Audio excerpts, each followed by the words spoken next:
Welcome to Victor's Children, a podcast from so-called Canada talking socialism from below. My name is David Campfield.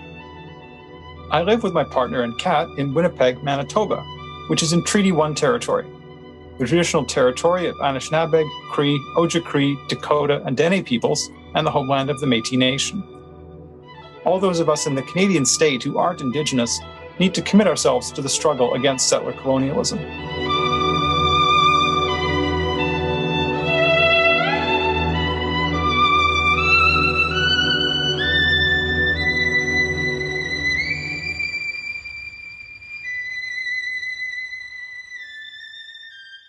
Ralf Ruckus, welcome to Victor's Children. Could you introduce yourself to listeners?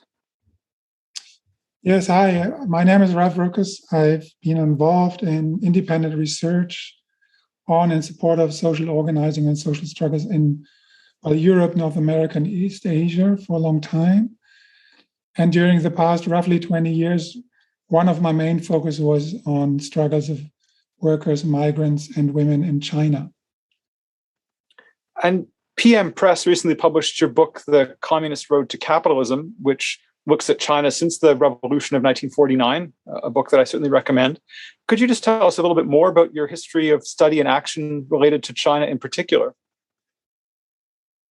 Yeah, maybe let's start at the very beginning, right? Back in the early 2000s, it became clear that China had become not only a global center of manufacturing, but also that workers in China were organizing protests on a large scale.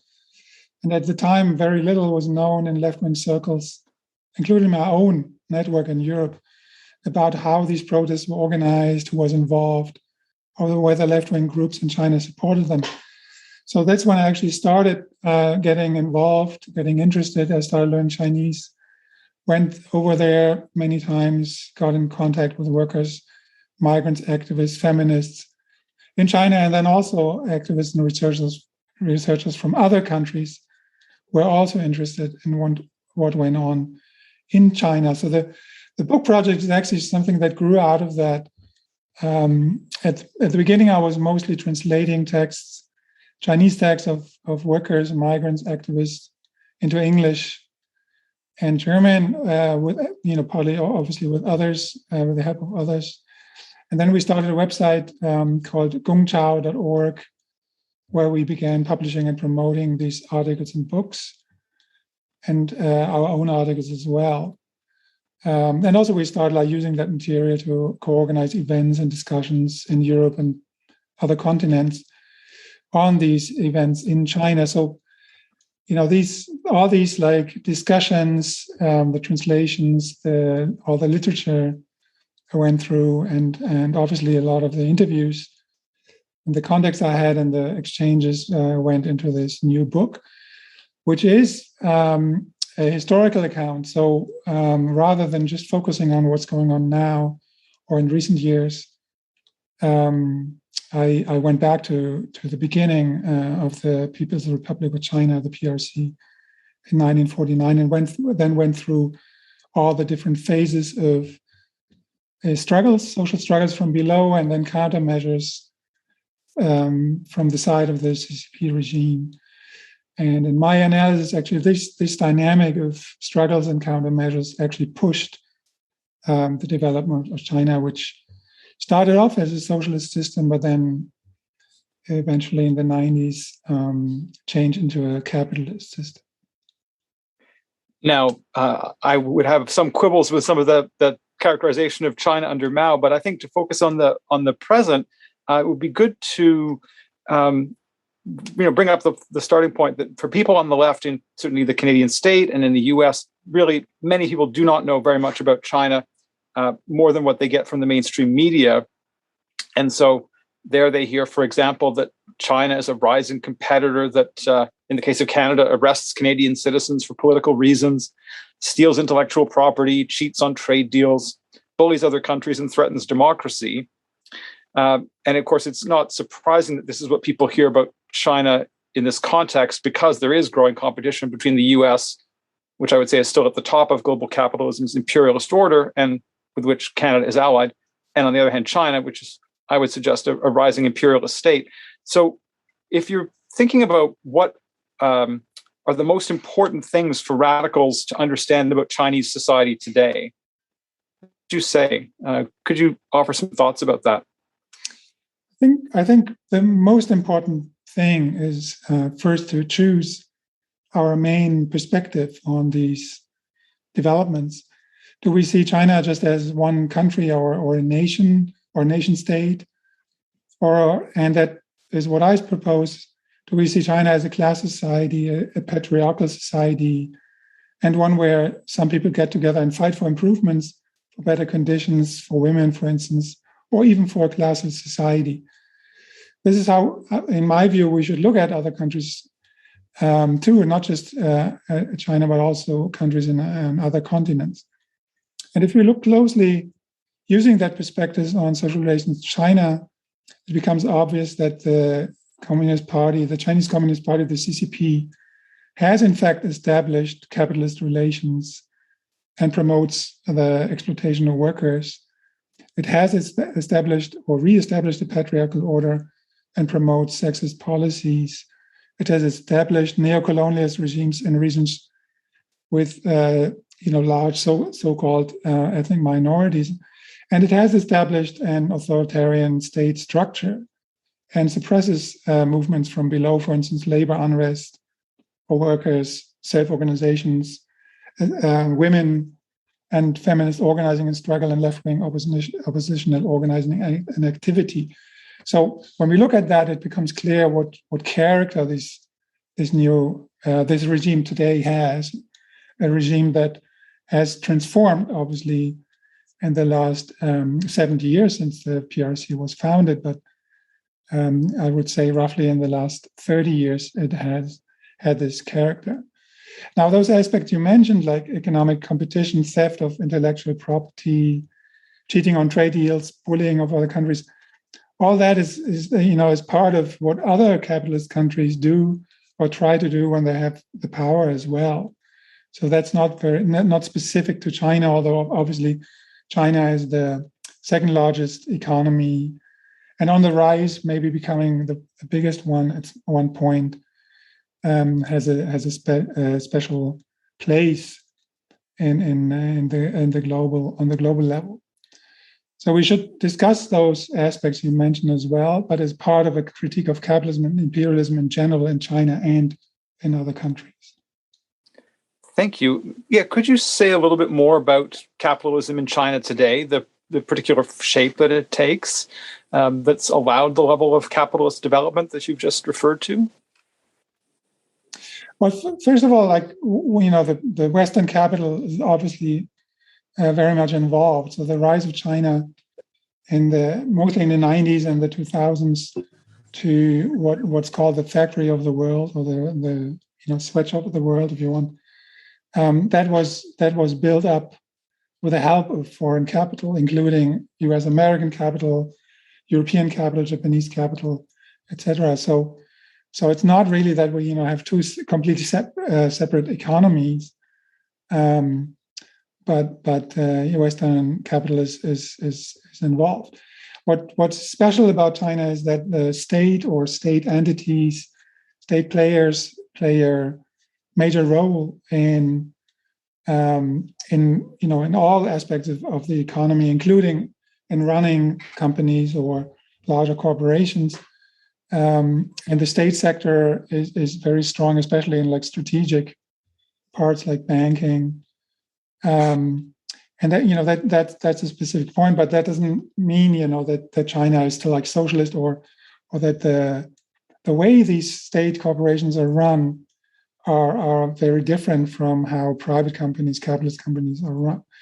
On the ground, looking at it from below for Chinese people like workers, their daily life doesn't look very different from the lives of people in other capitalist countries. They have to sell their labor power. They suffer from long working hours, low wages.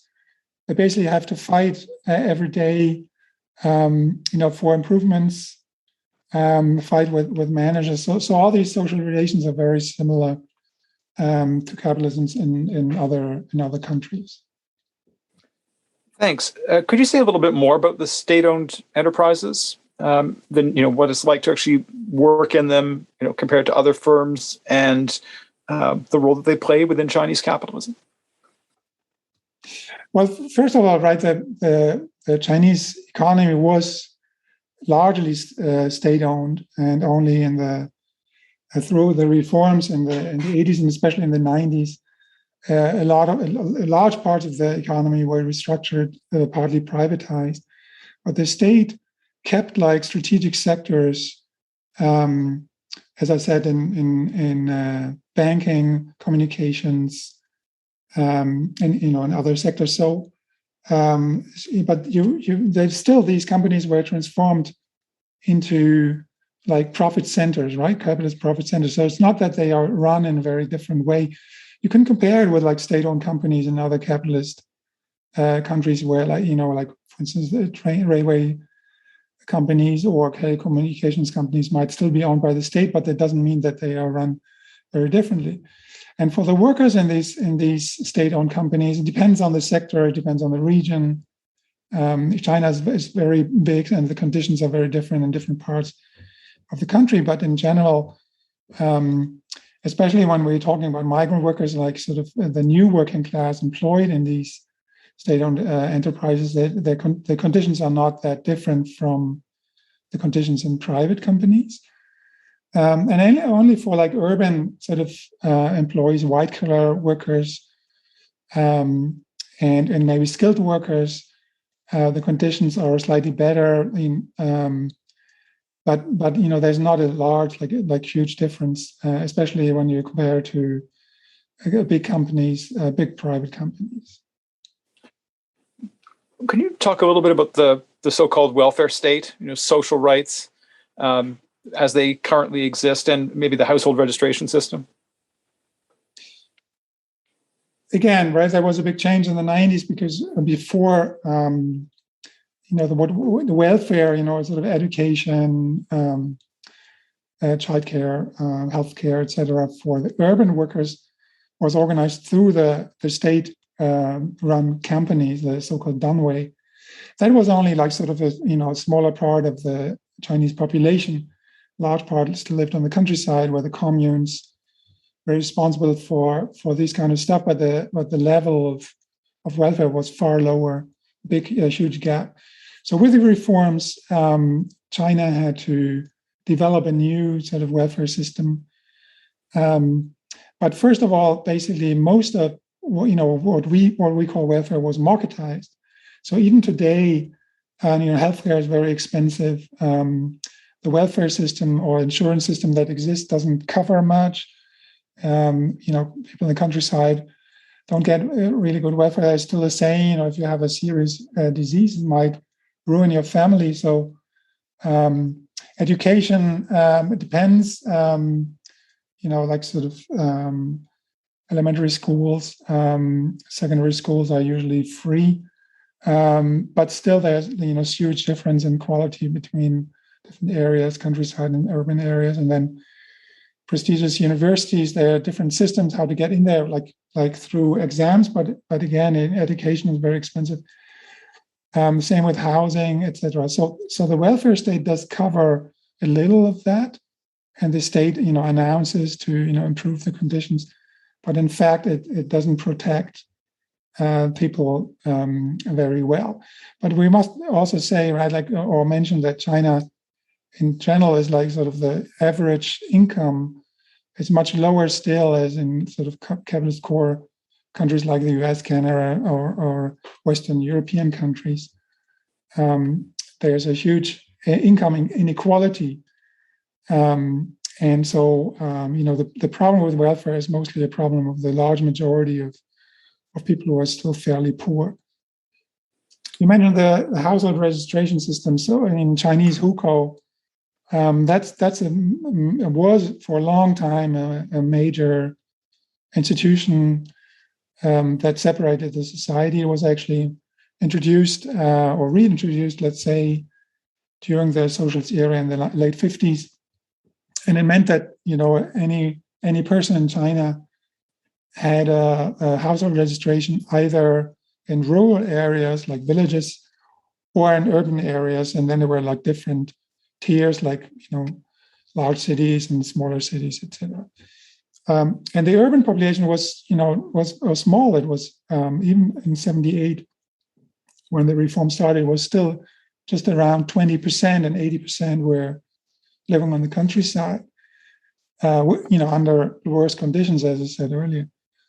So when the reform started, then, of course, the Chinese regime needed to change the system because they needed labor power, rural labor power, in the new industries, the special economic zones that were built together with Western capital in construction and urban services. So they allowed workers, rural workers or former peasants and their children to migrate to the cities, but they kept that system, right? So the rural migrants didn't become urbanites with an urban hukou. They kept their rural hukou. So they kind of, were in a situation as, like foreign workers are often in capitalist countries, where as long as they have a job, they can stay, but when they lose their job, they would have to go back to their village.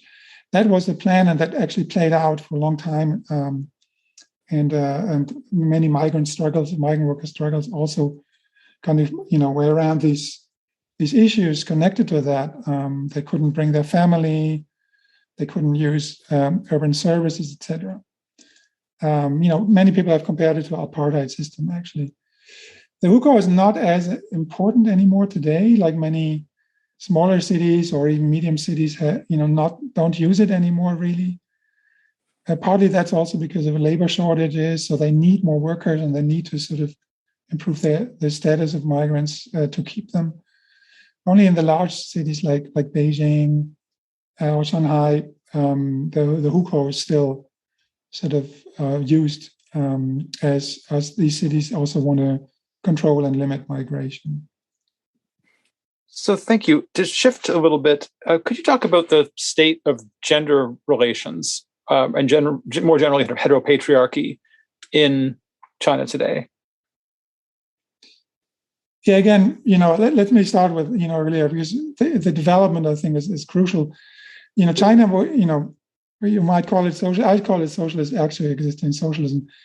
During those times, the women were like legally equal, right? Like there was gender equality in the books and in the law, but it was never really sort of completely realized.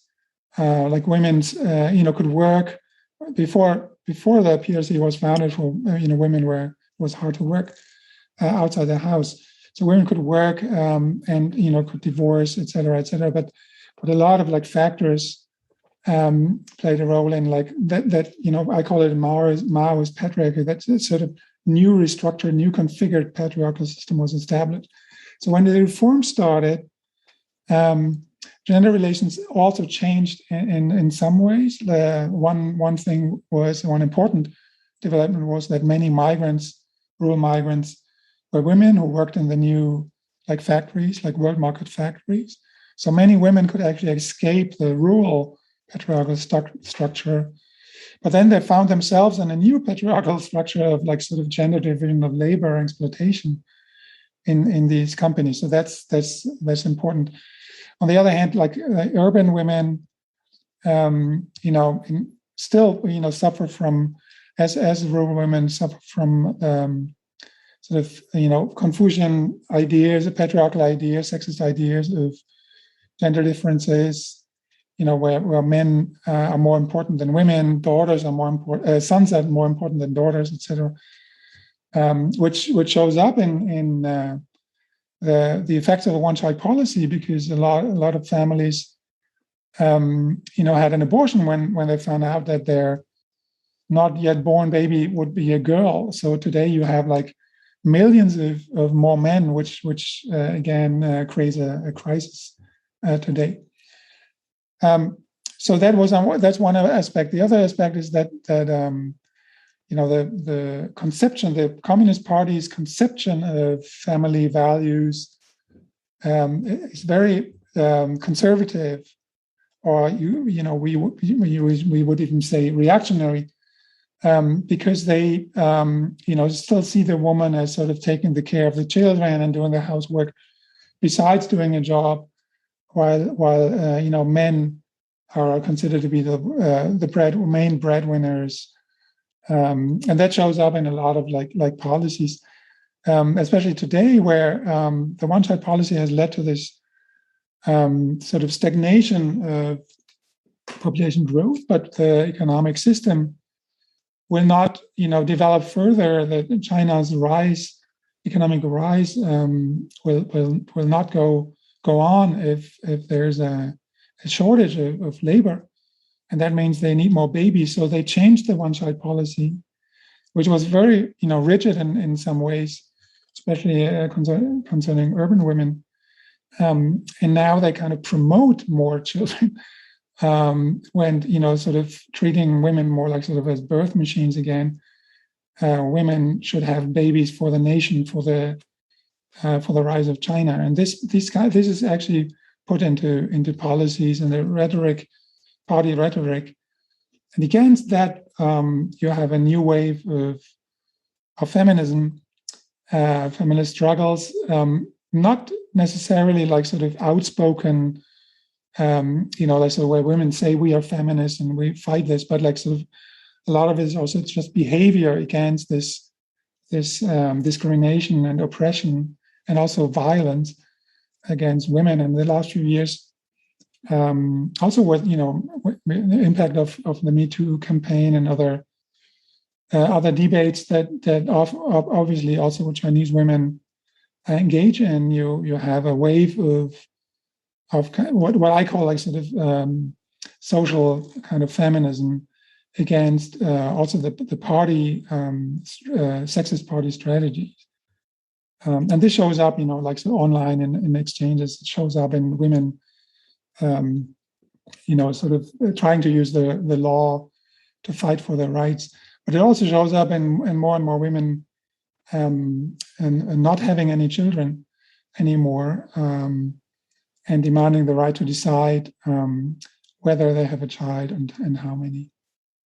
You could even call that a birth strike, if you want. Thank you. Any comments about this condition of transgender and queer politics? Yeah. A few years ago, I had a meeting in South China with queer activists, LGBT activists from China and then from the US, and the Chinese pointed out, well, a lot of things here are really hard for us, but we don't have a Christian right. That they're sort of attacking us on the base of religion. That is less about 10 years ago. Since then, actually, things have changed. I think there was more sort of possibility for debate and expression of LGBT issues at that time. Recently, also with the campaign against feminist activism, there has been more repression. And the fact is that of course, one aspect is this conservative Confucian patriarchal ideology the party is promoting, but the other aspect is that any form of sort of grassroots organizing is seen as a potential threat by the regime.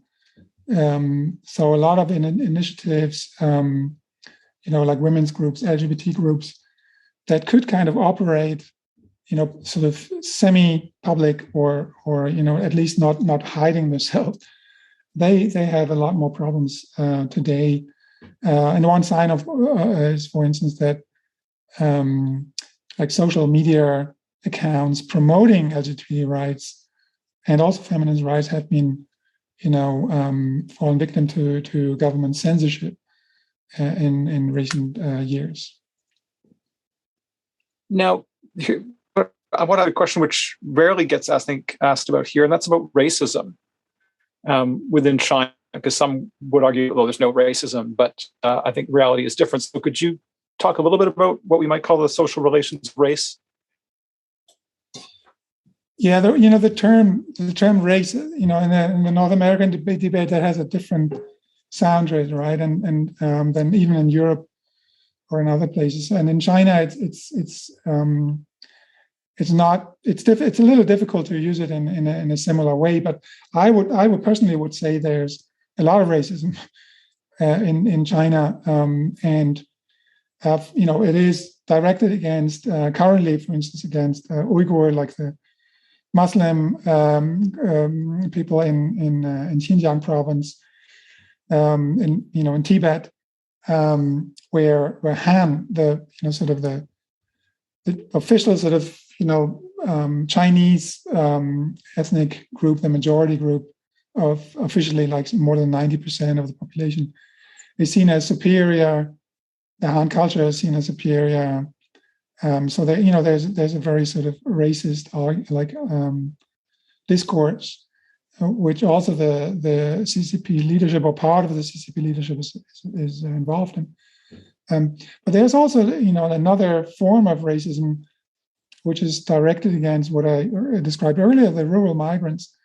So Han is basically like sort of an abstraction, because when you look at like people from different provinces, they often speak like different dialects or even like different languages. I mean, the script, the writing is the same, but the way people speak is very different, and they don't understand each other unless they speak sort of the so-called Putonghua, the common language that you learn in university or you hear in the media. So there are a lot of differences in terms of language, in terms of culture, food, etc. Between, and there are also sort of racisms used by sort of the dominant ethnic group in a certain region. Let's say Shanghai against immigrants who go there to work. Let's say what migrants do, right? The shitty, dangerous, dirty jobs in factories, construction, and households. So there's a racism that discriminates these people from other provinces, and then there are different forms of that in different parts of China. Thanks. And I think running through your answers to some of those questions have been some ideas about how the one-party state rules, because you've referred to, for example, the crackdown on independent organizing by oppressed groups in various ways. But this is also, I think, really important to understand in relation to how the state rules the working class as a whole, and the crackdown that's happened on workers' organizing of different kinds. So could you say something? I realize these are huge questions and we could spend a lot of time on each of them, but just something about the way that this state rules. Again, thinking about the fact that people here, I think, often are given a very kind of two-dimensional at best idea that it's, when people talk about totalitarianism or so on, it doesn't actually help us understand how the state rules, what it allows to happen, what it doesn't, and so on. Well, first of all, I think that what China is often presented as sort of this one-man like dictatorship today, and that's just nonsense, right? Like it's just like sort of sensationalizing the sort of the reign of Xi Jinping and the way the role he plays in the system. But in fact, there are a lot of different groups involved, interest groups involved even in the state institutions in China. There are a lot of sort of dealings and arguments and decision-making processes that often we don't know about, or we don't know the details, but we know that they're happening. What's very obvious is that there's a difference between the central state and then sort of the provincial state and the local state. So in some ways, Xi Jinping and his central government is quite weak when it comes to implementing policies on a regional or local level, because the reach of the central government to actually carry these things out is not very strong. And you see that when they introduce environmental policies or social policies or whatever, that often regional or local party groups or whatever state interest groups, just don't implement those, or don't implement them in the way they're supposed to implement them. The other thing is that, when I was recently asked, obviously China is not a democracy and there are no elections. I say, well, there are a lot of elections, right? So China still has it's kind of inherited system from the socialist times where, they have a parliament, they have, we have elections. You can obviously, they're not elections in the same way as elections are maybe in the US, Canada, or Western Europe, but they do vote, and there is some debate on who are the candidates and who will run for office. Just that these processes to work out who will run are often decided by sort of interest groups in the party or close to the party. The way that, one thing that is often emphasized in the moment is the party, and how the party, the Communist Party, again like sort of has party cells and like enterprises and in urban districts, etc. And that is actually increasing. So the party is the Communist Party is the main sort of structure, organizational structure for sort of developing the state career, like a career in a power structure for those who want to engage in that, and the party is a tool for implementing or for actually influencing different structures to implement central policies, party policies, and also the structure to make sure that CCP stays in power and stays in control of the society. So, but it's different in comparison to the social times like pre-78, 1978 times, when the grip on the control of the party was much tighter as it is today. And that's the other thing, right? That China, is a dictatorship in that sense, or authoritarian system where, if you organize independently, if you express opposition to government agencies, if you organize social resistance, you might and most likely will face state repression. But at the same time, it's a capitalist country, so they cannot, stop, all kind of activity that could potentially be dangerous. And that, often, obviously, people use that. So it's not. I don't like the term totalitarianism anyway, because it just suggests that fascism and Soviet-style communism is kind of the same or in the same league. But totalitarianism also would mean that that there's total control, and that definitely is not the case. And there are, especially when it comes to like resistance or like groups of activists, but also sort of in cultural aspects, artists, etc. There's room for people to engage, to organize. It just a lot of that cannot be done publicly, or sort of with a group name or in any official way.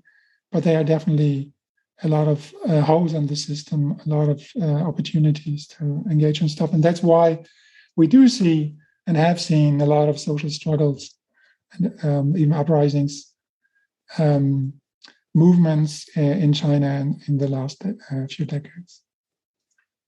Perhaps you could just pick up on that last point and say something about the situation at the moment, a bit of a snapshot, perhaps briefly, on the state of struggle both inside and outside the paid workplace.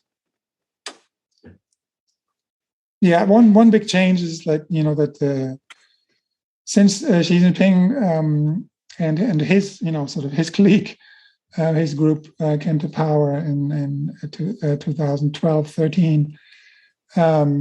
Things have changed. So there was more room for strikes, for social organizing, for sort of campaigns on social media by feminist groups, by environmental groups, by human rights lawyers, etc. And but starting in 2015 and then increasingly in the coming years, there was a wave of repression and a lot tighter control, threats. A lot of people put in prison or just disappearing who have been involved in some kind of activism. So a lot of the structures that they sort of developed in the 10, 15 years before had to adapt, had to go underground or disappear in some way or other.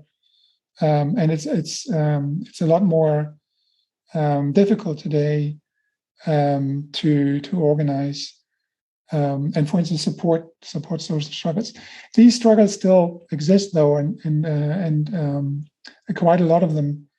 Also, the process of sort of people becoming more conscious about the power structures, the opportunities to organize, the ways to fight for your interest. That's still there. And when you talk to people in China, they're very aware of what's going on, where their chances are. And we do hear and see, still like strikes, for instance, delivery workers. We had, some mobilization among white-collar workers. There's still strikes in construction and manufacturing. And as I said earlier, right, there's still sort of feminist activity. It's just more difficult for those, in the front line, those who kind of, try to sort of connect people and support these struggles to come out openly. Great. I'd like to move on and talk about two government policies, things that get portrayed here. On the one hand, you hear that the Chinese government talks about the goal of an ecological civilization as a kind of slogan with reference to climate change. And then more recently, there's been this talk of the adoption of a policy of so-called common prosperity. So could you say some things to listeners about those two? Yeah, today there was a report that the government announced or just decided to build new coal-fired power plants, and that also it reconsiders whether it has to adjust its promise for reaching climate neutrality in 2060. So they're debating whether it will be later. So just at the same time, like a few days ago, they announced they will not sell coal-fired power plants abroad anymore, which is just a promise, and which also means they have sold them a lot in recent years. So when you hear this rhetoric on like sort of ecological civilization or green growth, etc. I think part of that is just that the CCP leadership wants to kind of greenwash its capitalist development policies, and sort of present them as ecological or whatever. But on the other hand, it actually has to do something. The regime has to do something about sort of immediate effects of environmental destruction and pollution. For one, because the urban middle class is also affected, by bad air, toxic waste and food, etc. And that urban middle class is sort of the main pillar of CCP rule. And since they suffer from those effects, there's some pressure to actually do something. And on the other hand, environmental destruction and pollution is actually producing massive costs, and those costs will only increase in coming decades. So the CCP regime, in order to sort of continue with its capitalist development program, needs to do something about those costs and act in reducing environmental destruction and pollution. So there are these both aspects of like sort of greenwashing and making big promises, but on the other hand, actually having to do something about it. I don't think that's so different actually from what we see in other countries where also it's kind of become mainstream because the urban middle class is so involved and affected by the environmental threats that governments have moved to do something about it. on the common prosperity, I recently wrote an article about this. A few weeks ago, Xi Jinping mentioned that term in his speech, and sort of saying they will do more about social inequality and improve the condition for the poor or for the have-nots in China. It's interesting, this term in Chinese, 共同富裕, or common prosperity, it was actually used by the CCP already in the 1950s, when the leadership at that time stated that common prosperity was only possible when taking the road of socialism and collectivization, while the capitalist road would lead to poverty for many. And they said that at that time because they wanted to push for the collectivization effort in the mid-50s. Then in the 1970s, they used that term again, but then they claimed the opposite. They said common prosperity was only possible if a few get rich first and the others follow later, and collectivism would just produce poverty. So they used that term, in order to justify the economic reforms, which basically meant, that some people turn sort of capitalist and earn a lot of money while others stay very poor. And so when Xi Jinping, the president, talked about that recently, it was interesting because some Western observers started hyperventilating and painting a picture of communist rule, and property would be confiscated, etc. But the CCP, the party, reacted straight away and made clear through sort of media reports and that it was not aiming for collectivization at all.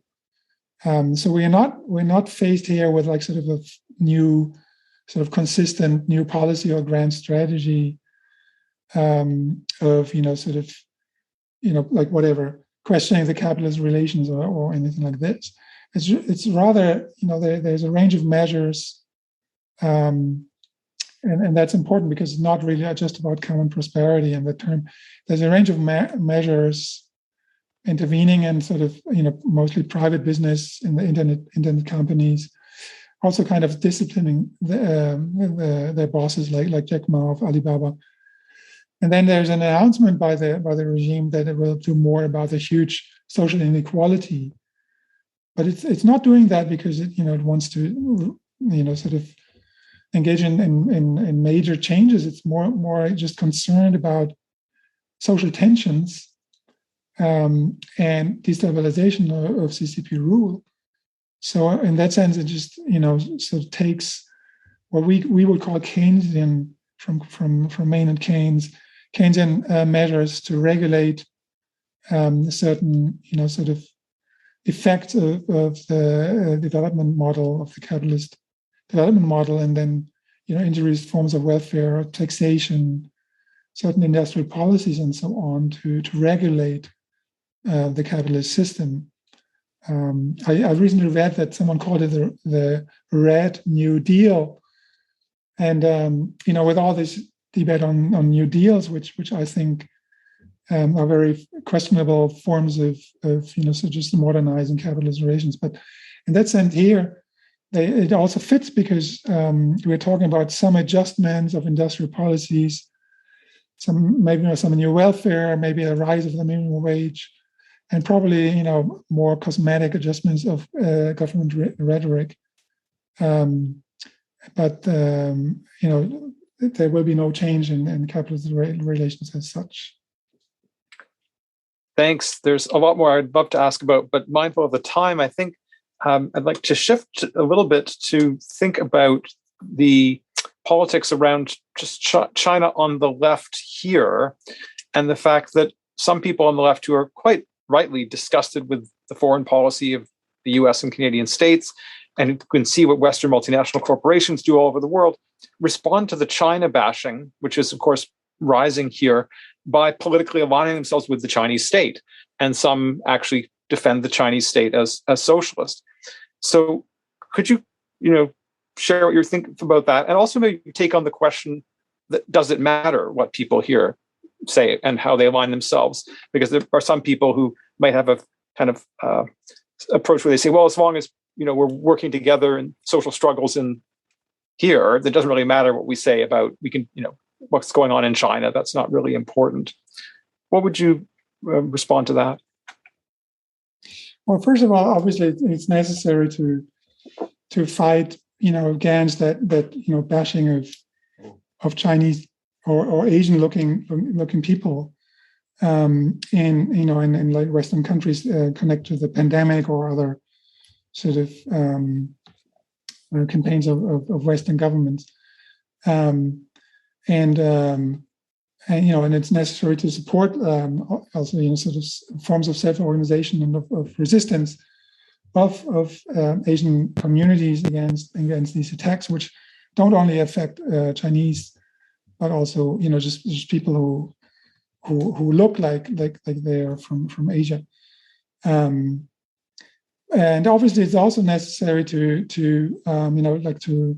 criticize and protest against U.S. foreign policy or Western sort of strategies, imperial strategies, in any country, right, where we are. There's no question about it. But backing the Chinese regime in the tensing up imperialist rivalry makes no sense if we want to stop the imperialist competition as a whole and prevent an escalation or the war even. So rather, I think we need to organize resistance against capitalism and imperialist policies in all countries, right, and in Western countries as well, and at the same time support social movements and left-wing tendencies in China, including Hong Kong, Taiwan, and elsewhere. If we want to bring down capitalism or prevent wars, we need to do it from below. I think, sort of in the form of resistance movements, of social movements, of anti-war movements, and not in the way of like supporting a state power like the CCP regime in China, and hope that that will sort of lead to any good development or even any sort of revolutionary or movement or anything like this. Regarding the question of socialism and capitalism, because obviously I also follow these debates, and you have them in Europe, you have them in also in countries like Global South, where there are debates in the left of whether what China is today, what character does it have as a socialist, capitalist, and I think the first question is always when people say China is socialist, so what do they define as socialism? What is socialism for them? And I wait for the explanation because otherwise I don't really know how to answer that. For me, it's not socialism, but maybe it is in their understanding because they think authoritarian state regime, which has some sort of influence on the economy is enough, or some welfare is enough to call a country socialist. I don't agree with that because I think then a lot of countries that have never even claimed to be socialist would be called socialist, which is obviously nonsense. And the other thing is that if you call it socialist, so what do you think about the development since 1949? And doesn't that mean there was no change? And is it the same regime? Obviously, it's the same communist party, but is it the same sort of society, the same economic system, the same political system as it was in the 50s and 60s? I think certainly not. And there was a substantial change in the 80s and 90s, especially. And the CCP, obviously itself, like this leadership, they claim to be socialist, right? Still, and they cover up those changes, those quite substantial changes, and they also negate and downplay, all kind of social movements and challenges, right, from below, class struggles in socialist times, like what I call socialist times in the 50s, 60s, and 70s, and then later.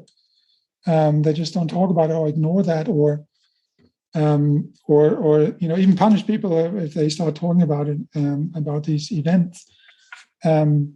But the fact is, if you look at the history since 1949, there's a foundation of the People's Republic. In every phase, basically, in every decade, you would even say, there were major social movements from below, even political movements with explicit left-wing demands, and that challenged the party rule. And that's basically the main argument of my book. Right. And then, so thinking about people outside China who, as you put it in your book, recognize the need for, in your words, strategies that deliver profound social change and empower the social forces able to accomplish this goal. Is there anything that we can do here that will help people on the left inside China who are organizing for change from below? Yeah, one thing that's very difficult to start with that is that direct sort of involvement or intervention in China in social struggles and left-wing organizing by foreigners, Uiguren, as they say in China, that is very problematic because of the repression of all of these forms of social organizing or left-wing organizing, and the direct sort of involvement or intervention of foreigners is actually making things worse, or more dangerous even for Chinese activists. So, that's very difficult at the moment, and especially for people without direct contacts or with little experience of interacting with activist workers or feminists there. One way, that people can get involved is actually to support left-wing activists and feminists in the Chinese diaspora. You have people in Europe and in other countries in Asia and in North America who are from China, who are involved in debates, who sometimes academic people, people also sort of involved in NGOs and other organizations or self-organized, and you can support them, of course. I think that how I started and what I think is crucial today is, especially when we talk about this debate you just mentioned about supporting the Chinese regime against American imperialism. I think it is to underline and emphasize the social struggles in China by translating or just spreading information written by Chinese activists on the social contradictions and struggles in China, and just spread that in your circles or publicize that to make it visible, and also to make the people who write this or who push forward these opinions, this analysis more visible, and sort of make it a part of a sort of global left-wing discussion. I think this is a huge task, and me and a lot of others around me have been involved in this for a long time. So it's not easy, but I think it's very important that we like the left, which is still very much sort of centered on one country or Eurocentric in the sense of a European world, and it's important to include these perspectives and views and also political initiatives of people in China or from China in this debate. I'm talking about China. Obviously, I could say the same about India or Indonesia or other countries, but we're talking about China today. That is also, I think, if we do that, we engage in this sort of making that more visible, included in the debate, then it will be easier once there's more space again in China for creating contacts, for engaging in direct support there. If we have that knowledge, if we have the knowledge about these Chinese perspectives, left-wing perspectives. Great. And if people want to learn more about China, I certainly recommend that they read your book and the website gongchao.org. I'll include those references in the show notes. Are there other resources you'd like to point listeners to? Well, yeah, we just made a podcast series called China and the Left, and you can go to my blog nqch.org, and find all the recordings there. That's kind of different views and perspectives on social developments, but also Belt and Road and other issues on China. There are a couple of websites. One is Chuang, that's CHUANGCN.org, with very sort of left-wing perspectives and sort of also from China and from people sort of outside China who've been involved in debates there for a long time. Interesting analysis. Then if you're interested in labor stuff and labor strikes, I recommend there's an NGO called China Labor Bulletin. They have a strike map. So that's interesting. And then, talking about Chinese diaspora, one sort of left-wing network is called Lausan. So there's a website, lausan.hk, and they're sort of writing about, all kinds of issues related to China, Hong Kong, Taiwan, Chinese diaspora, from a left-wing perspective. I in terms of like other books, I want to point out one book actually that kind of also gives beside my book gives us a historical perspective, and that's available in English. It's written by Wu Yiqing, and it's called Cultural Revolution at the Margins, and it's a historical account of the Cultural Revolution and its implications for the CCP regime, and explains a lot about not just the cultural revolution and sort of the revolution inside the revolution, but also about the impact that had on the further development in the 70s and after. Thanks very much for your time. Well, thank you.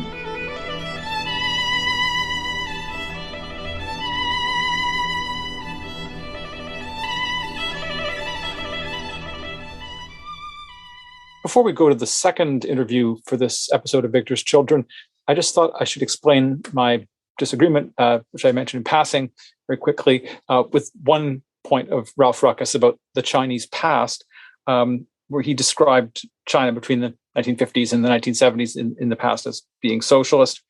In his very good book, Ralf writes that after 1949, the Chinese Communist Party leadership aimed at national liberation and independence from foreign colonial or imperialist rule, and the construction of, quote, socialism in one country, unquote. In other words, that would be the kind of society that had been built in the Soviet Union under Stalin.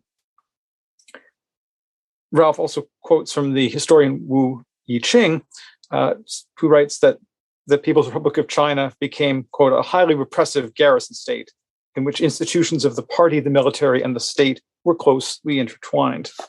And I completely agree with this. Ralf just discusses how China in those years following through the 50s and 60s and 70s experienced incisive modifications of the social, economic, and political texture. Again, I agree with that. And he also argues that the kind of society that existed was not a system and society under the control of workers and peasants. The original revolutionary promise of destroying the capitalist class system and all forms of repression and replacing it with one based on collectivity and equality was not achieved. Instead, a new class rule based on economic exploitation, state repression, patriarchal discrimination, and social exclusion was established. And the book also chronicles the important social struggles and radical left opposition to the Maoist social order. And I agree with all of that. Yet Ruckus in his book does use the term socialism to describe that society, the same term used by the Maoist ruling class to describe the society itself. So it's just that characterization that I disagree with.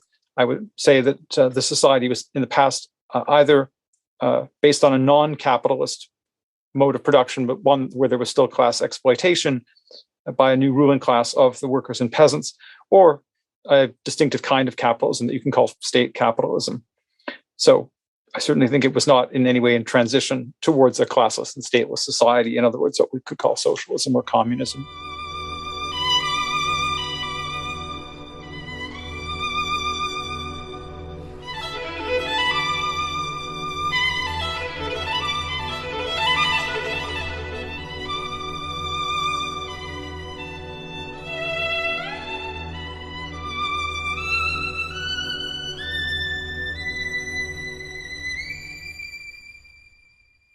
So, turning now from China to the politics around China within the Canadian state, I'm happy to welcome Vincent Wong to Victor's Children. I think we first connected after the magazine Briarpatch published your really good article in the March-April 2021 issue. It was an article about China and the Canadian left. So, could you just introduce yourself to listeners? Yeah, thank you, David, and thank you so much for having me on your wonderful podcast, which is such an important educational resources. I know I've learned a lot from it, and anybody on the left would be really behooved to listen to your podcast. So my name is Vincent Wong. I'm a lawyer and a PhD student at Osgoode Hall Law School in Toronto. And outside of my PhD, I wear different hats. I do a lot of legal support for Butterfly, which is an Asian and migrant sex worker support network. And I sit on the board of an organization called the Community Justice Collective. And for this purposes of our conversation around campism and China, I'm most notably part of a collective called Lausan, which was born from the 2019 Hong Kong pro-democracy protests and aims to use Hong Kong as a site of critique for coloniality, the carceral state, and global capitalism more broadly. And before that, I worked for around 5 years as a staff lawyer at the Chinese and Southeast Asian Legal Clinic, which provides legal services and representation for low-income populations in the Chinese and Southeast Asian communities. So, I go through that background just to flag that I think all that experience, has given me a very particular view and orientation towards, the rise of the right in Canada, but particularly among Chinese diaspora communities, as well as what I would argue is the rise of the right in China as well, particularly under Xi Jinping's administration.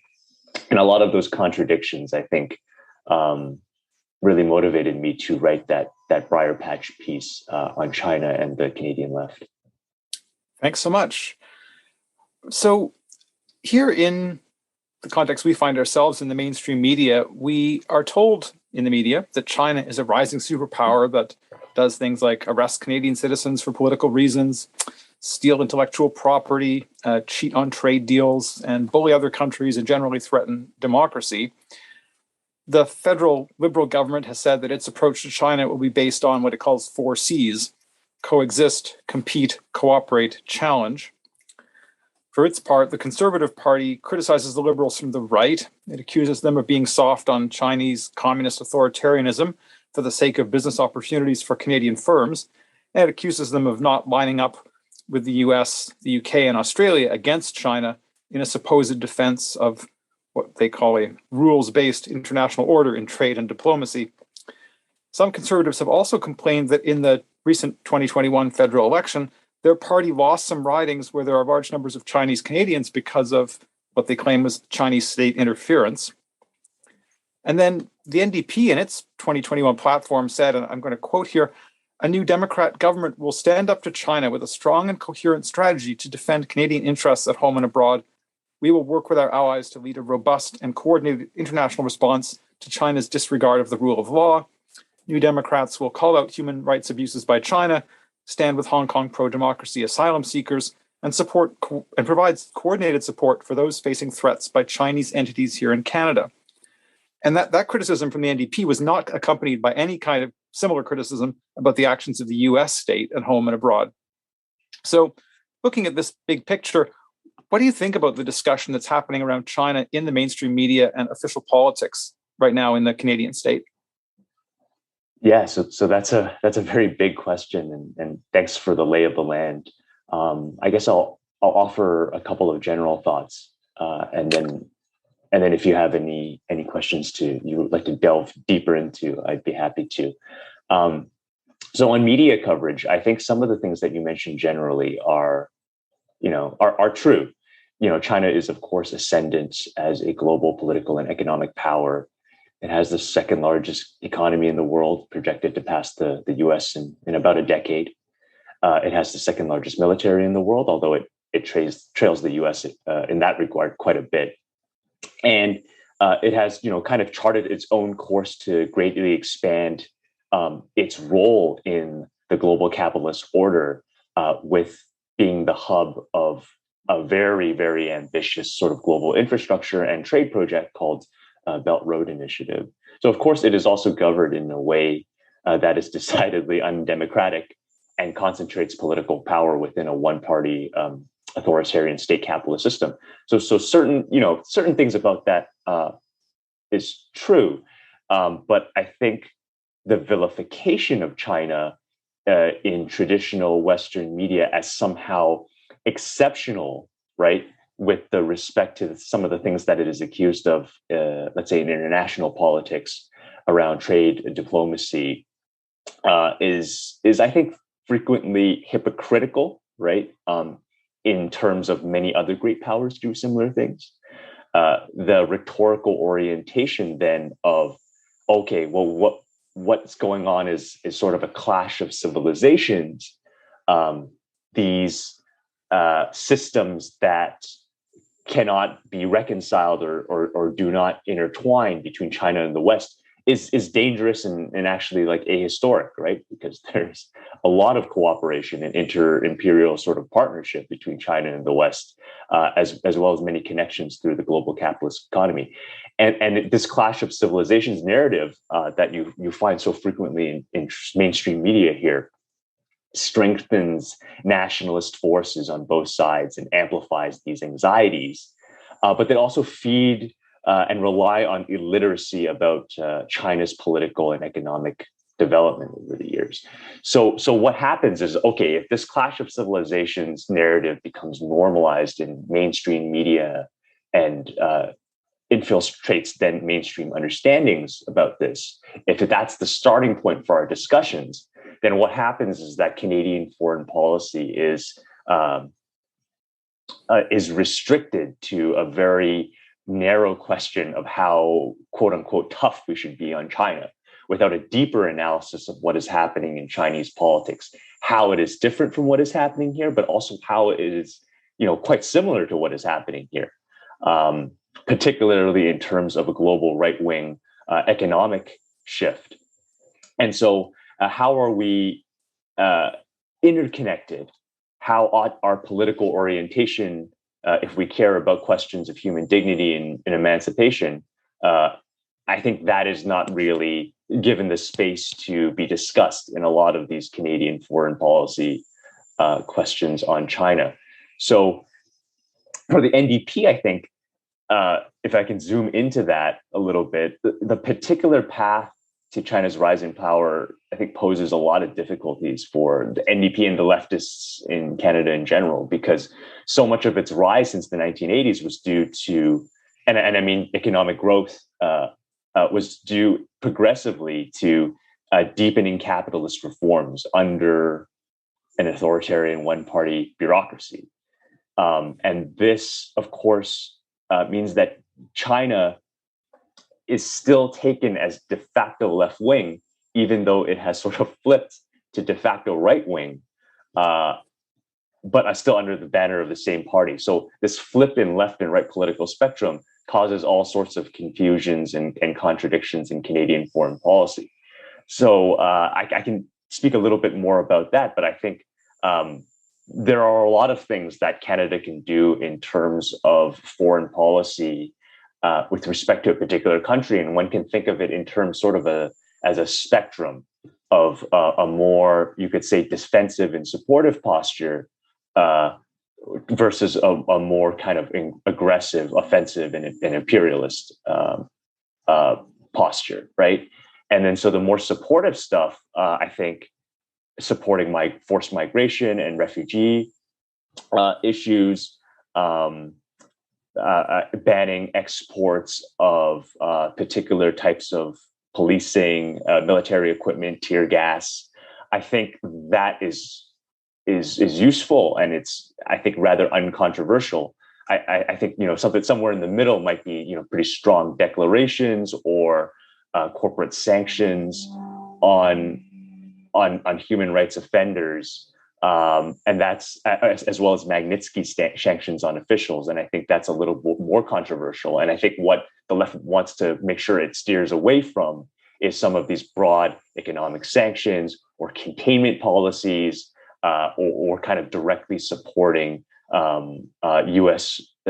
Aggressive military posture with respect to China. So I think there is room to move within foreign policy options, but I think leftists need to think about ensuring that it doesn't amplify nationalist anxieties and tensions by going too far into an aggressive posture, while still being understanding where China is headed in terms of a lot of its development, and which groups are severely oppressed because of that. Those are my general remarks, and perhaps I'll leave it at that because it's a very big question. I think that's great. And let's move now and talk about the impact on Chinese Canadians and other people of East Asian heritage who are often assumed in a racist society to be Chinese, how those folks are being affected by the growing vilification and criticism of China. What kind of responses to that are you seeing as well within the community? Yeah, I'll start off by saying that, anti-Chinese racism and anti-Asian racism has always been a foundational part of Canadian society, right?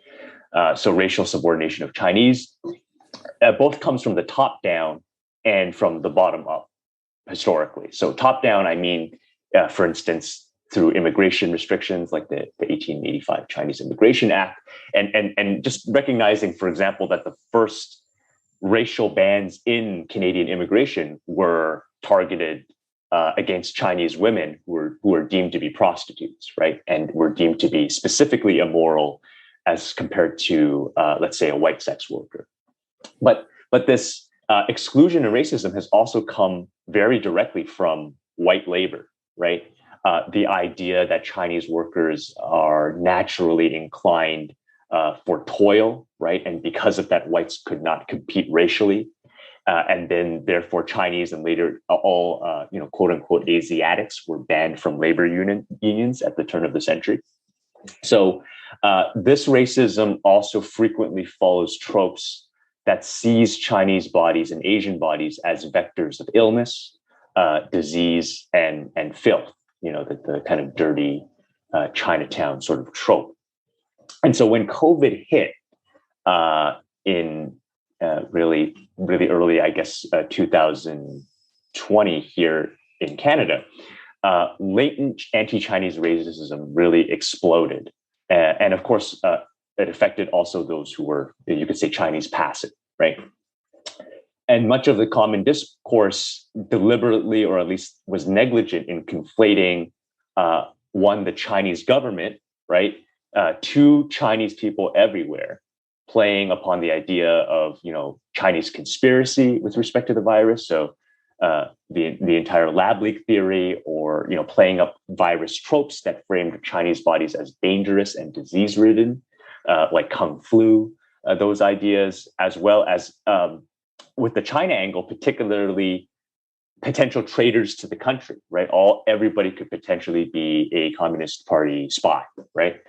And all of these things resulted, I think, together in the massive spike of anti-Asian racist attacks that you saw. So I worked on the board of the Chinese Canadian National Council Toronto chapter when we were collecting information in 2020. And in that year, we and other community partners, we documented, I think, 1,150 cases of racist attacks. And these are all self-reported. So this is the tip of the iceberg across Canada, which was many, many fold the normal number of, I mean, you could say normal, but like the average that you would normally see in a year. But now I want to turn to this thornier question then of like, okay, what is this connection between anti-Chinese racism, right, in the West and growing criticism of the increasingly sort of aggressive and jingoistic actions of Xi Jinping's government in China? So I think the rhetorical move that makes this possible is to convert the critique of the Chinese state and the vilification of China into anti-Chinese racism against individuals and community. And this requires a certain belief that the interests of the Chinese government, and more specifically of the Communist Party of China, and the interests of Chinese people are everywhere one and the same and indivisible. And of course, the Communist Party really tries to push this notion. This notion is, of course, completely untrue and dangerous, right? One only need to look at the tenuous and frequently weaponized link between, for example, anti-Semitism and the actions of the State of Israel to see the damage that normalizing this link can do. Chinese communities here in Canada, of course, are highly heterogeneous. They have similarly diverse views about Xi Jinping's government and about the CPC in general. And so if you were to ask me whether the villainization of China has contributed to anti-Chinese racism, I would, of course, say yes, and I agree. But I believe that the way to address this is to unsettle the idea that the actions of any ethno-nationalist state ought to be reflective of the actions of the ethnicity as a whole, which is really the proximate cause of this increase in racism. And it's just this idea, and I talk about this in Briarpatch as well, of one nation, one people, simultaneously allows the Communist Party of China to strengthen its monopoly that it claims over China as a nation and the voices of Chinese people around the world. And it reinforces that stereotype that Chinese people are also increasingly and overwhelmingly pro-authoritarian, which is not necessarily true. And it deliberately kind of conflates legitimate critiques of Chinese state policy with xenophobia, which again, I think if you look at the Israel example, gives you a pretty clear idea of how deliberately obscuring that particular line of reasoning can go. Thanks. Let's look in particular then at the radical left, by which I mean, in the broadest sense, people who are at least fundamentally opposed to neoliberalism, as well as people who go, I would say, further in being anti-capitalist. Because on the radical left, there are strong political disagreements about China. And my impression is that among people who have a definite opinion, there's been some increase in the number of people who are now politically supporting the Chinese state and who believe that that's the only position that one can hold, which would be consistent with opposing Canadian and US imperialism. And some of these people also accept the line that China is a socialist society. For example, that's the view of the Communist Party of Canada. We can call this campus politics. This was the focus of the September 2021 episode of Victor's Children. But would you like to comment a little bit about this outlook in terms of political support for the Chinese state? Yeah, sure. And I guess I'll start with saying that on one hand, I am quite sympathetic of how some radical leftists could get there in this thinking, while I hold the idea that it is extremely it's extremely like deleterious in terms of international leftist solidarity. And I think your previous episodes, especially on Stalinism and campism, really set the stage for understanding what is going on today with the radical left and China, or at least the radical Western left in China. And as mentioned earlier, China has been undergoing progressively deepening first transitional market reforms since the 1980s, and then deepening sort of capitalist reforms, right?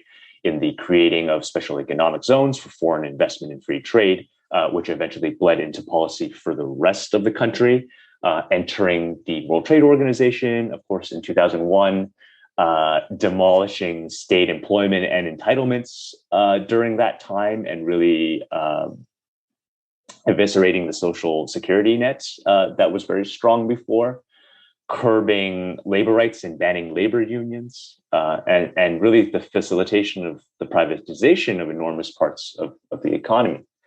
And while this has helped spur economic growth in a very sort of uneven way, the forces that have been unleashed by these decades of Chinese state capitalism, the growing inequality, the creation of this massive proletarianized migrant workforce, migrant as an internal migrant workforce in China, has led to the rise of really, and this is not surprising if you've been looking at the rest of the world, this sort of ethnic scapegoating through Han Chinese resentment, and an increasingly muscular and unapologetic Han nationalism, right? And these forces found a strongman leader in Xi Jinping who has really facilitated their desires. Xi, of course, canceled term limits for president in the constitution so he can serve forever, right? Made an enormous kind of crackdown on Chinese civil society and human rights groups in 2005. And really extended this new strengthened jingoistic Han nationalism to its peripheries. And that's really where the story of the increase of campism starts, right? You have these two things that are going on, these seismic developments at the peripheries of China, one in the Northwest and one in the Southeast, right?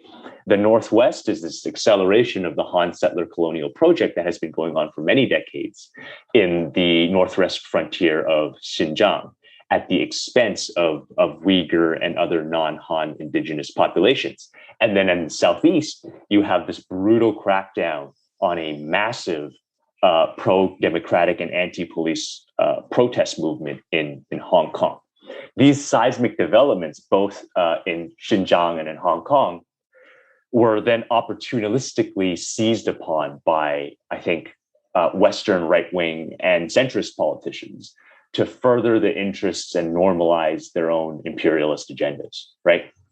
So the radical left, I think, has seen China only pop up now in this context without, I think, fully understanding the history that I very, very quickly went over.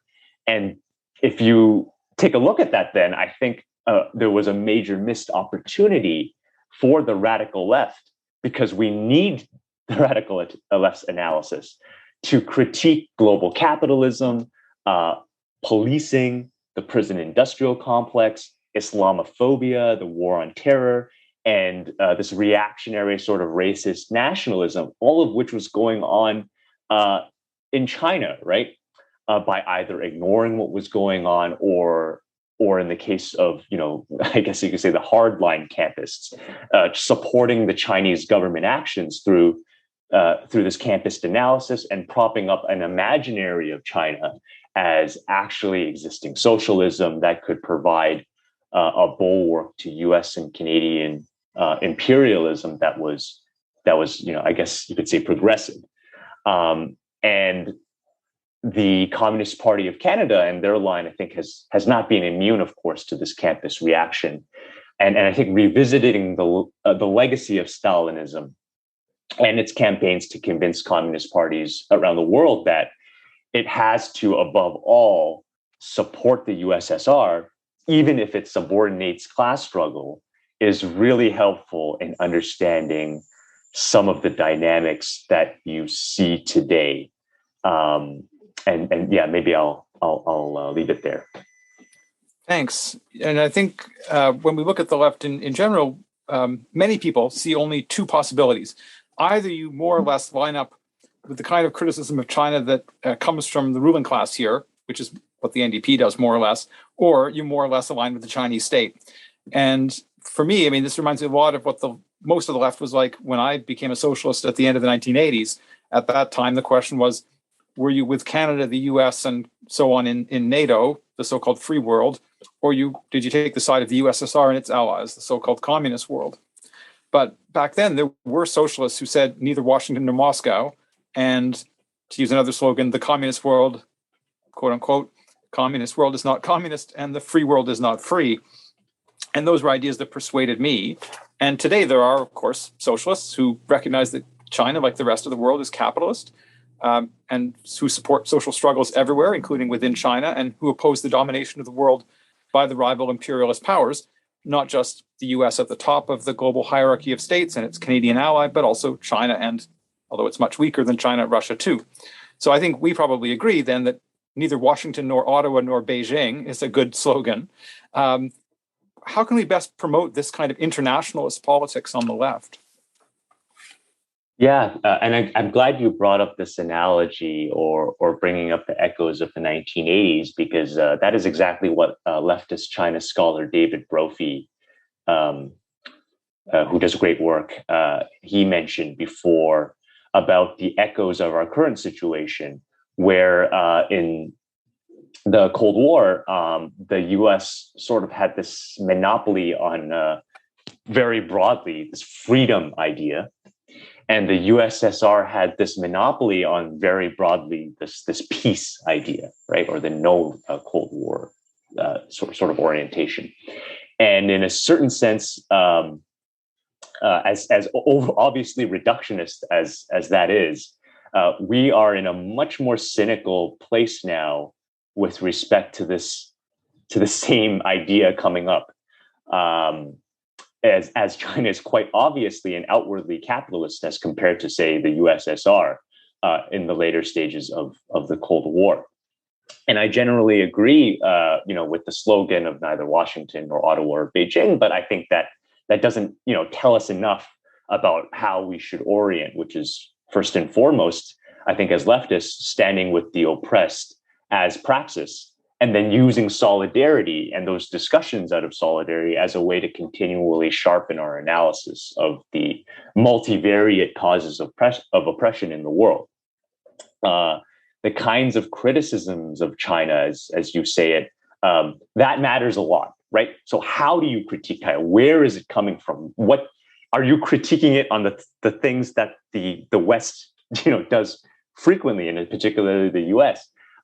That makes a huge difference. But if you critique it from a leftist sort of politics, I would argue that new opportunities pop up that are outside the binaries of the position that you were talking about. Either you more or less, as you said, align with the kind of criticism that China from the US and Canadian ruling classes. So new opportunities pop up to get outside of that binary.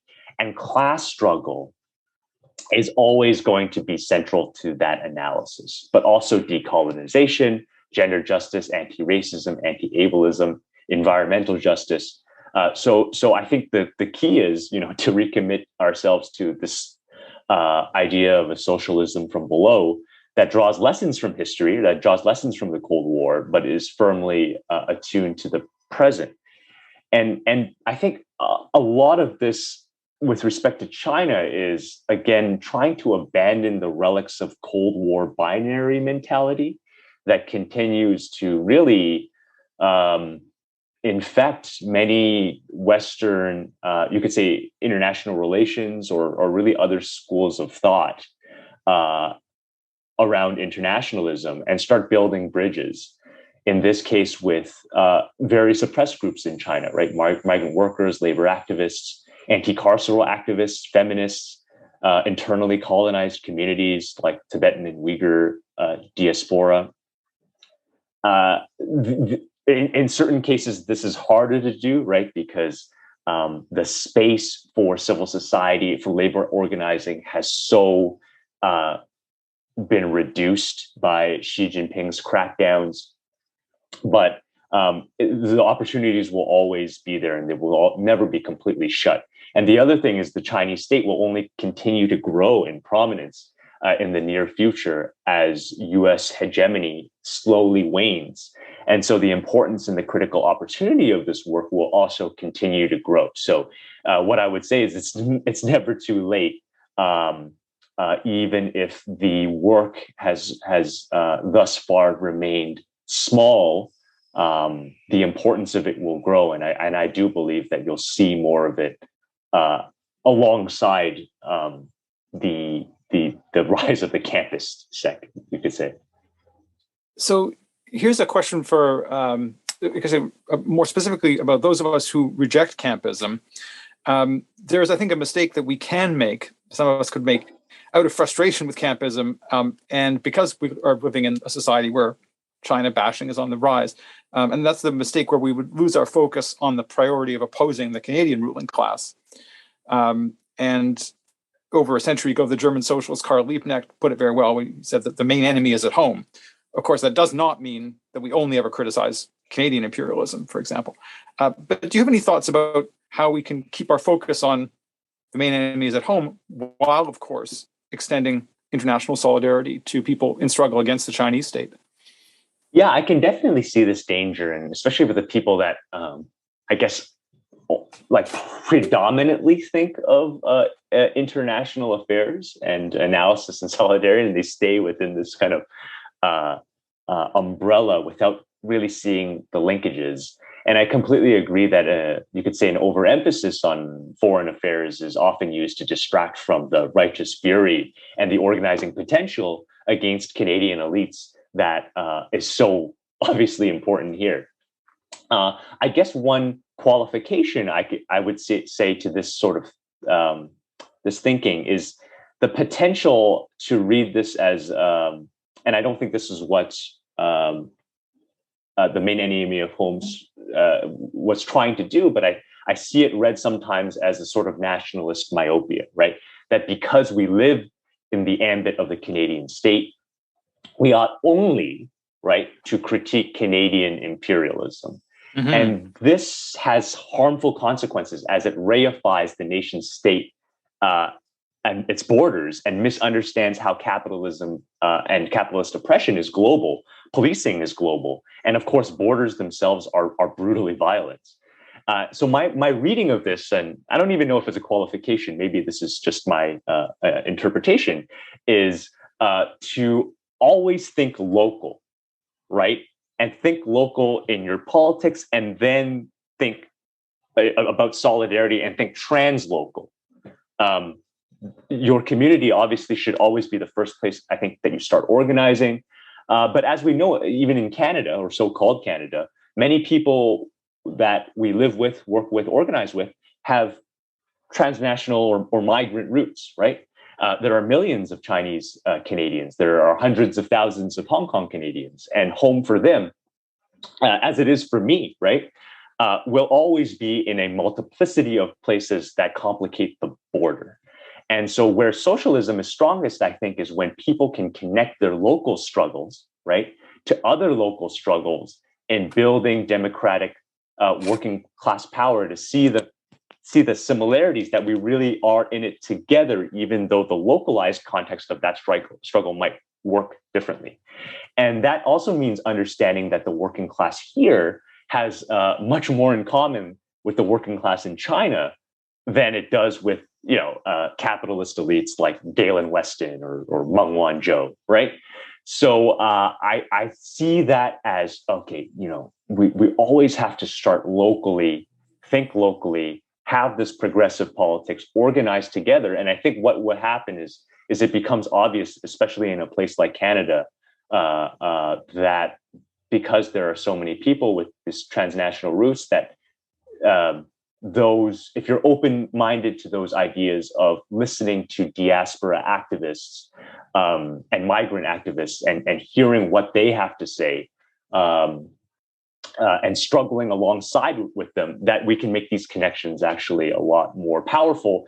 And those migrants, I would say, are also an important part of the local struggle against the Canadian elites. And I have actually seen this where you have people who are very critical of the Communist Party of China and actually do work in bridging a lot of this activism, show up in Toronto for encampment support, show up against Toronto police forced evictions of people who are unhoused. And so actually, I've seen some very beautiful I think, examples of this praxis in action, and I definitely think that should be where our starting point is. Thanks. I want to focus for our second last question, I guess, on the fight against anti-Chinese racism, anti-Asian racism in this society, and how to engage in that fight without in any way denying the oppressive actions of the Chinese state, for example, the oppression of the Uyghurs, and without in any way giving ground to China bashing. So with an eye to listeners who are not Chinese Canadians themselves, could you offer some thoughts on that? Yeah, thanks for this question, David. I think this is the one that I feel most comfortable in because I think I've done anti-racism work for so long. I would say that anti-racism is also not a practice that ought to be confined to borders, right? Racism is a naturalization of a discourse and a structuring of othering peoples that produces, normalizes, and justifies hierarchy and subordination, right? And of course, the most common and powerful manifestation of that contemporarily and over history has been white supremacy, but it's not confined to that. So, some listeners might know of the work of Cedric Robinson in Black Marxism and his concept of racial capitalism, which helps us understand how racializing practices within feudal European society was extended and amplified into mercantilism and then capitalism through European colonialism and transatlantic slavery. So further, different contexts, right, can create different racial microclimes. So being anti-racist, no matter what race you are, right, means breaking down and interrogating racial hierarchies everywhere. So then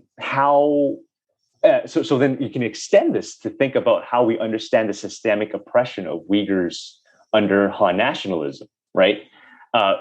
It becomes rather easy. You think about the fact that Han peoples were only 5% of the Xinjiang population in 1949 when the CPC annexed the region, but now is nearly 50% due to state policy. There is a paramilitary corporation, the XPCC or Bingtuan, comprised mostly of majority Han members, which controls and develops vast swaths of Xinjiang, creates and controls entire cities, while dispossessing Uyghur and other Turkic Muslims from their land. You have racialized policing, profiling, mass incarceration of Turkic Muslims that occur simultaneously with forced assimilation campaigns and the creation of a racialized surplus labor. And this has been amplified over this past decade with really the co-optation of the US-led war on terror sort of rhetoric, which is, of course, in the same way that the US has done it, created an excuse, this zone of rightlessness, a constant zone of emergency that allows the Chinese state to do whatever it wants with bodies, particularly Muslim bodies, who are marked as terrorists. And this has really been the precondition to what we've seen in terms of the massive ramping up of oppression of Uyghurs. These are all manifestations, I hope, if you're following me, of brutal systemic racism. And so it's not a coincidence that it was actually in 2008, the UN Committee on the Elimination of Racial Discrimination that forced China to admit to their extrajudicial re-education camp system. So for anti-racists, this is actually really easy. This is a layup. If you are an anti-racist, you work to break down racial hierarchy everywhere. And you definitely do not allow states to justify their own settler colonial or racist policies under a false excuse that critique of these policies equate to racism. So opposing, right, anti-Chinese racism in the context of white supremacy in Canada and the US is 100% connected to opposing settler colonial and racist policies against Uyghurs and other non-Han indigenous ethnicities in Xinjiang. And I think that connection is unfortunately, I feel, not made as clear as it needs to be. Well, I think you've made it very clear. It's very helpful. The last question is about international solidarity, which is, of course, essential for those of us who are internationalist socialists. So, could you offer some thoughts about what people here in the Canadian state can do to support the left in Hong Kong, and although it's much more difficult within mainland China itself? Yeah. Thanks for that. And this is tough, and I don't pretend to have the answers to this. And I hope that collectively we can think about some options. And there's just amazing people on the left who have so much experience and so much practice. We talked a little bit about the spectrums of options in foreign policy. But much more important to that, and to answer this question, is what non-state, like civil society actors, unions can do to support the left in Hong Kong and in mainland China. And we can cooperate. And I talk about this in Briarpatch, but we can cooperate and build solidarity with Chinese workers, with nascent labor unions in Hong Kong, ethnic minorities resisting dispossession and cultural eradication, rather than siding with the state and Han nationalism. And a couple of examples of kind of what is going on, which is I think really ought to be a red flag for leftists everywhere, is in Hong Kong, the most prominent and largest trade union, the Confederation of Trade Unions, the Hong Kong Confederation of Trade Unions, was actually forced to disband because of threat of prosecution and repression from the national security law in Hong Kong. This was a really, really, really important institution, had over 150,000 members, and had been doing, in addition to workers' rights in Hong Kong, had been doing a lot of workers' rights organizing and support in mainland China, as well as anti-colonial work during the British colonial era in Hong Kong. So the fact that trade union has been forced to disband has been a huge blow. Student unions now are being forced to disband. So in the second most important university, right, the Chinese University of Hong Kong, the student union there, as for similar reasons with respect to the national security law, has been forced politically to disband. And we need the left to speak out, and some have, but this is, I think, really right in the wheelbarrow of where international solidarity is important.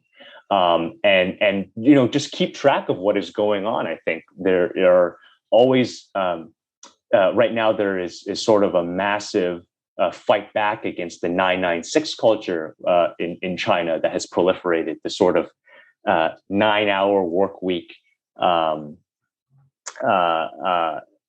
that for 6 days a week, that has really from sorry, not 9-hour work week, 9 a.m. to 9 p.m. So the 12-hour work week, 6 days a week. So the 996 thing has really proliferated in China. But of course, because independent trade unions and independent labor organizing is banned and cracked down upon, it is very difficult for this to institutionalize. So to this extent that I think international socialists can at least follow some of this and offer support and solidarity is really, really important. And the final thing I would say is, Canadian leftist positions need to be grounded within affected communities in China and their diasporas, with all their complexities, so that there is a real stake in the outcome of leftist demands, and that those who are most directly affected are centered, listened, and supported to. I think this is a core principle in any good leftist politics, right? For example, for Uyghurs and Tibetans, there is a diaspora here in Canada, and I do hope that connections are made more closely to understand their plight, and especially for Uyghurs and those in Xinjiang, about the control, the forced disappearances of many family members, and what they're dealing with there. So, and the other thing I think is also important, and leftists can also go on the offensive in this way, is call out right-wing forces when they decry in China what they are doing at home. So it's right there. Use it. We need the leftist critique. We need it loudly. And so that will really delegitimize, I think, when we talk about campism, this is the right-wing campism that is going on. So we need to hear more, I think, from leftists in Canada and elsewhere about this hypocrisy and this campus politics that is being forced by the right wing, and why it is completely morally bankrupt, but also politically doesn't make any sense. And so I hope that a better understanding of how China has developed politically, economically, and socially will give leftists a little bit more in terms of talking points, in terms of analytical tools to start making those arguments. And we need those voices to be loud and strong. So those are some, I think, ideas.